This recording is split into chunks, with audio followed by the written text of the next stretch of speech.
صلوات على محمد وآل محمد.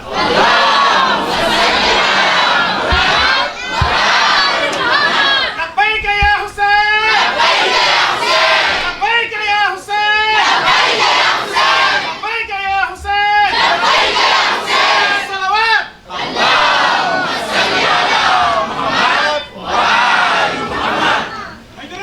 بسم الله الرحمن الرحيم. الحمد لله رب العالمين، والصلاة والسلام على أشرف المرسلين سيدنا ونبينا وحبيب قلوبنا محمد. اللهم صل على محمد وآل محمد وعلى أهل بيته الطيبين الطاهرين ورثة النبوة والرسالة. Avant tout, je voudrais vous souhaiter la bienvenue ici à l'Institut Mozdahir International. Ici, c'est la maison du prophète, c'est la maison de Fatima Zahra alayhi salam. Et je sais que si vous êtes là aujourd'hui, c'est parce que tout simplement vous croyez en Dieu et que vous aimez le prophète. Et que vous aimez les membres de la famille du prophète. C'est pour cela que vous êtes là. Donc, je voudrais vous présenter aussi mes excuses pour le cadre avec la chaleur et tout. Et c'est très difficile. Mais n'oubliez pas qu'on est là aujourd'hui pour Karbala, pour l'imam Hussein. Là-bas, il faisait beaucoup plus chaud. Mais souffrir pour l'imam Hussein, souffrir pour le prophète, souffrir pour Dieu, prendre quelques heures et un peu de chaleur, c'est quelque chose qui nous purifie. C'est quelque chose que, Inch'Allah, les imams, ils vont prendre ça en compte. Comme vous savez très bien, les imams, c'est des shuhada, et Dieu nous dit que les shuhada, ils ne sont pas morts. Bal ahya'un inda rabbihim yurzaqun. Donc je vous remercie encore. Je remercie mes frères qui ont parlé ici et je remercie vraiment chacun là où il est. Que Dieu vous garde, Inch'Allah, que Dieu vous bénisse. Ce jour, c'est un jour de deuil et de tristesse pour le prophète et les membres de sa famille et tous ceux qui aiment le prophète. Je vous rappelle aujourd'hui, si Chérif a demandé à vous rencontrer aujourd'hui ici, c'est pour vous rappeler qu'est-ce qui s'est passé ce jour, le 10 Muharram. On parle de beaucoup d'événements. On dit que c'est le début de l'an musulman. Mais le début de l'an musulman, on le fait le premier jour ou bien la veille, mais pas le 10e jour. On a inventé beaucoup de choses. On a même dit que le prophète un jour a rencontré un juif à Médine qui gênait. Il lui a demandé pourquoi il gênait. Il dit oui, c'est parce que c'est ce jour-là que Moussa avait vaincu Pharaon. Mais vous qui réfléchissez avec moi, notre prophète, qui est un être infaillible, parfait, qui est envoyé par Dieu, qui est la meilleure créature, il va aller apprendre de l'histoire chez un juif. Cherchez quel que soit l'événement, quel que soit ce qu'on va raconter, ce jour-là, ce qui s'est passé, c'est que le petit-fils de notre prophète, le fils de Fatima Zahra, alayhi salam, a été décapité à Karbala avec ses enfants, ses partisans, ses femmes, ses sœurs ont été captivées.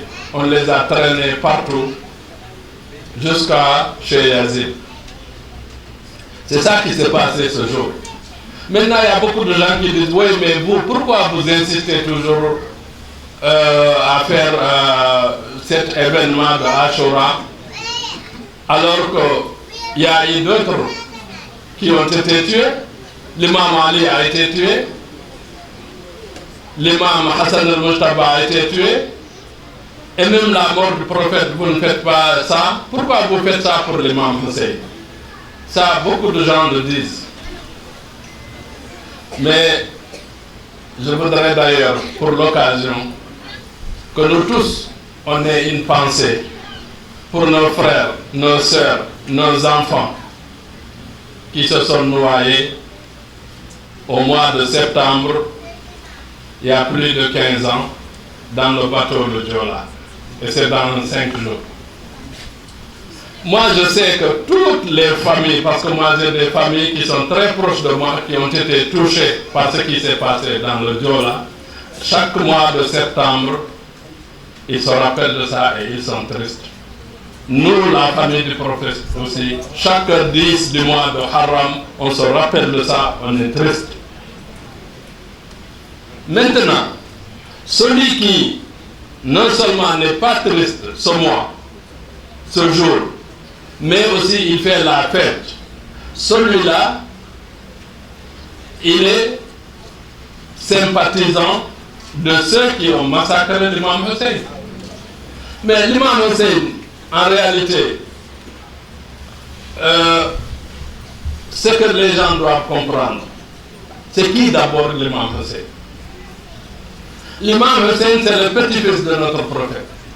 L'imam Hussein, c'est lui qui venait, quand le prophète il faisait la prière, il se mettait sur le dos du prophète, toute la communauté derrière, toutes les montagnes, toutes les djinns, toutes les créatures de Dieu sont sur le sujoud, et l'imam Hussein, il est sur le dos du prophète, il attend.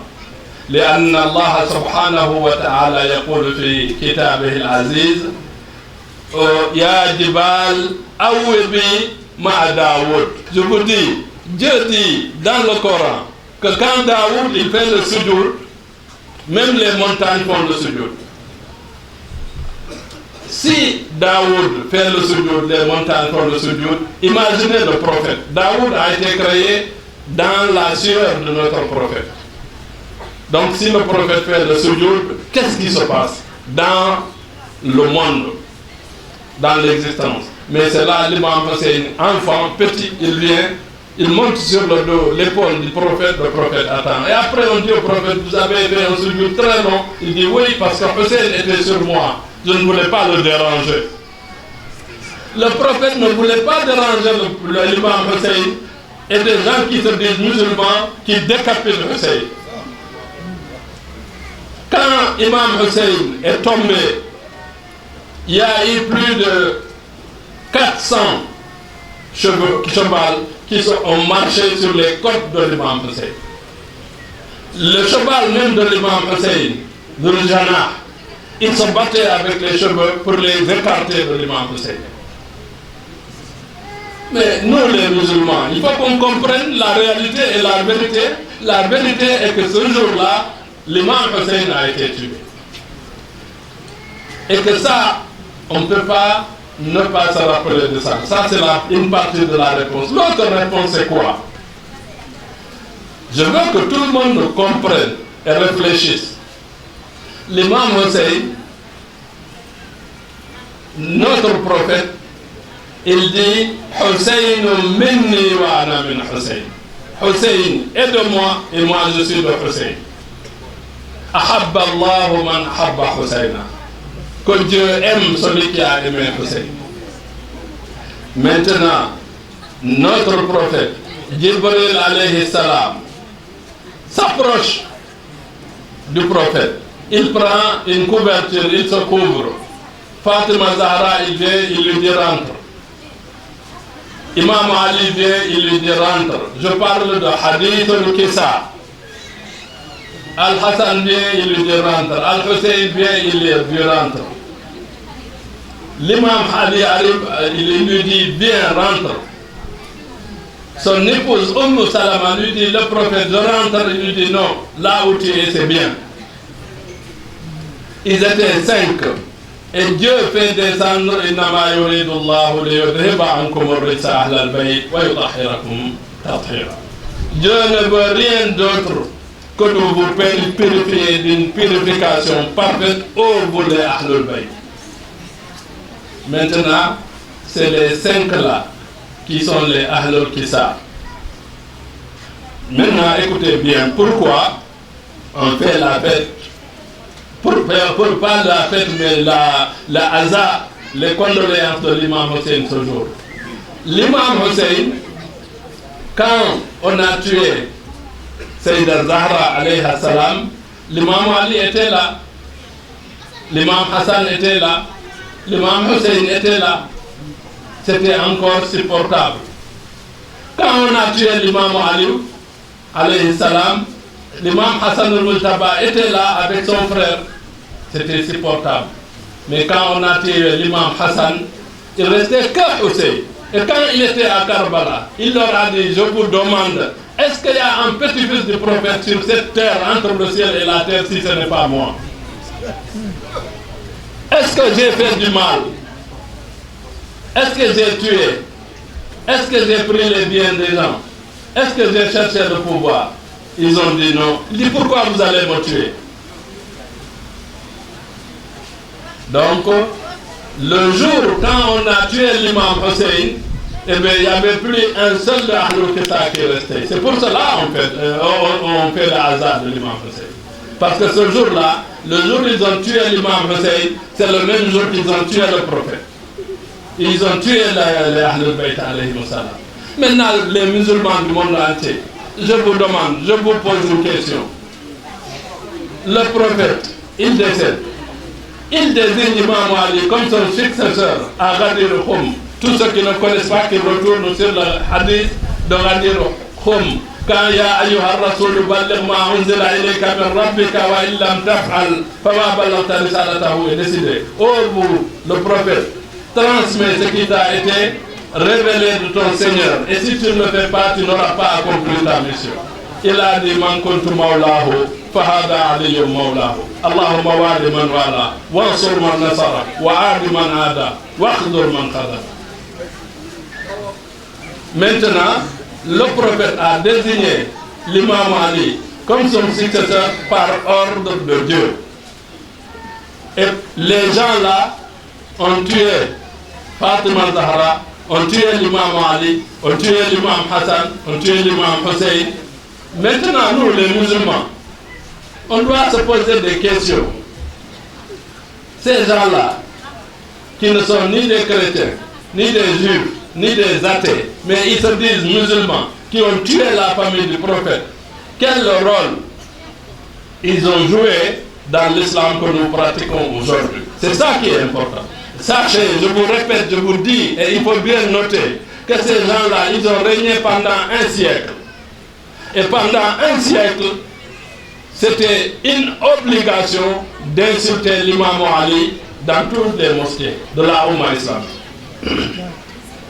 Sachez aussi que c'est eux, les Banu Umayya, qui ont amené l'islam chez nous. Il faut qu'on reconnaisse ça. Le Sénégal, souvent, il refuse de reconnaître les vérités qui sont des vérités que personne ne peut contester. Muawiya ibn Abu Sufyan, c'est lui qui a combattu le prophète pendant 23 ans.